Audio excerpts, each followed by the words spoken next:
Hello, everybody. It's Bugsy time. So, I got some news about something, and I'm like, I'll worry about it when the bad news, when I had to break the bad news, but not now. So, but I've been really thinking about Funimation saying that Interspecies reviewers falls out of their standards. Well, okay, let's talk. Let's talk. So, what about like if you guys want to, if you social justice warriors want to play, well, we'll play. But I'm not gonna insult you all. That's not what I'm gonna do. I'm gonna hit you with logic. I'm gonna hit you with that good old logic. I know. But Bugsy No Name, you may be saying, don't you pride yourself on not making any sense? Well, only when I'm in character, yeah, but see, Funimation said that interspecies reviewers falls out of their standards. Well, okay, what about panty and stocking? You got a character screaming. You got one character that's addicted to sweets and one character who is promiscuous as all hell. Fucking anything and anything that moves. Because you guys basically did dub that. Oh, let's see. There's a lot here. Okay. High School DxD. Yeah. Not talking about the voice actors in general, because let's be real, someone else already probably beat me to that. But High School DxD, it's full of fan service. It's full of very promiscuous scenes that are damn near close to hentai. Sure, interspecies reviewers is kinda borderline porn, but technically it isn't. The uncensored version technically isn't, and maybe there's a little porn here and there, but I see no one having problems with High School DxD. I mean, they're devils, and Christians would get mad about that, and there's loads of sexual innuendo in every season.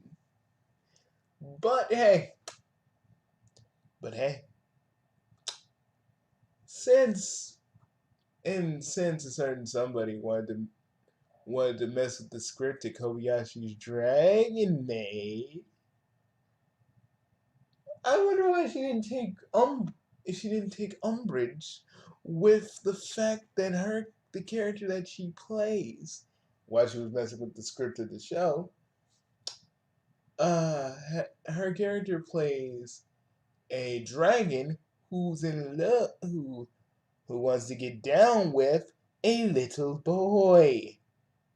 Come on, folks. Shota and Luca, come on. Come on. So, does that fall into your standards? I never thought you guys had any standards to begin with, first of all. I've seen a lot of a lot of fan servicey shows.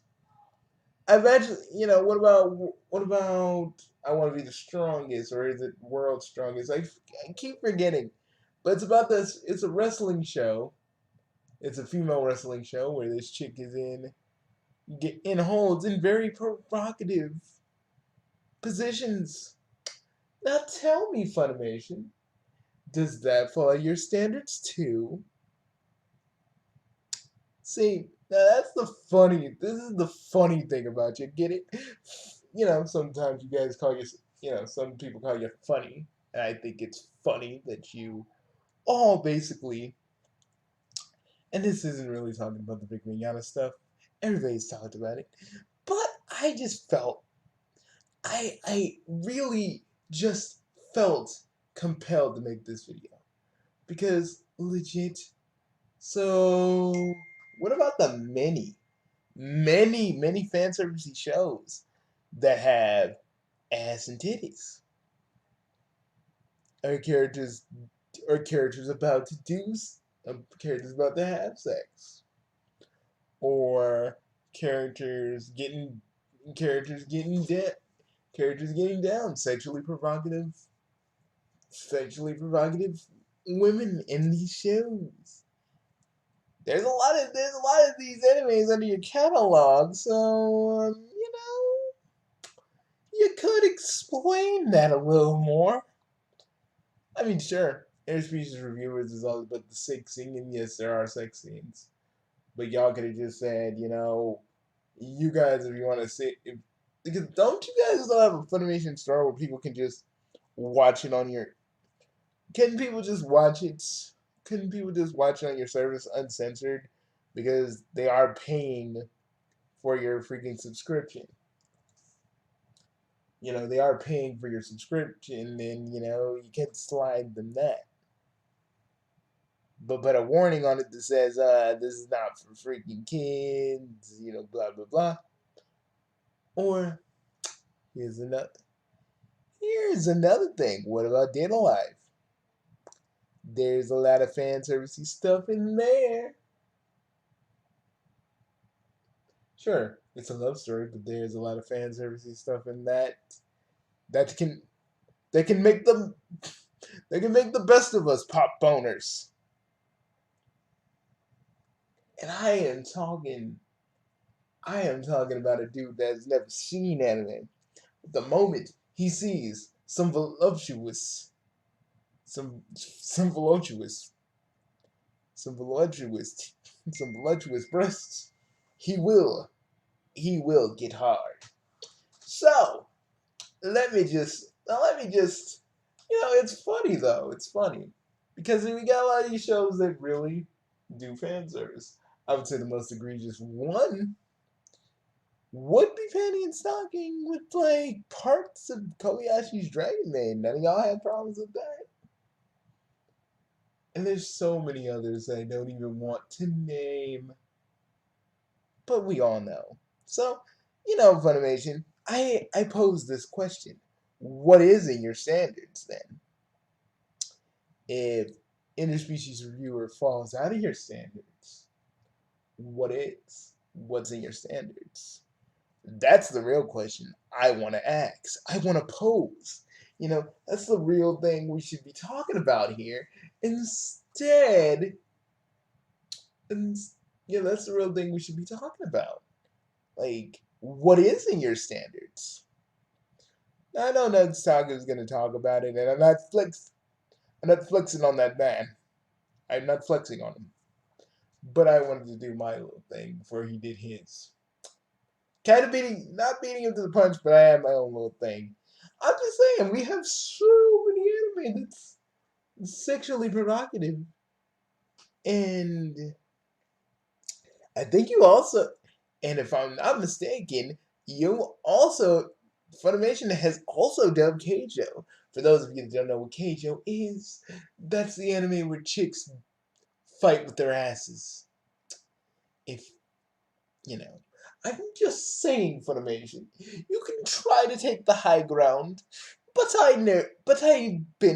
I've seen your company grow from when it was just Dragon Ball and a few shows. Dragon Ball Blue Gender and a few other things. So don't try to pull the moral high ground on don't try to say it fell out your standards. Because that's bull. We got a whole bunch of shows that should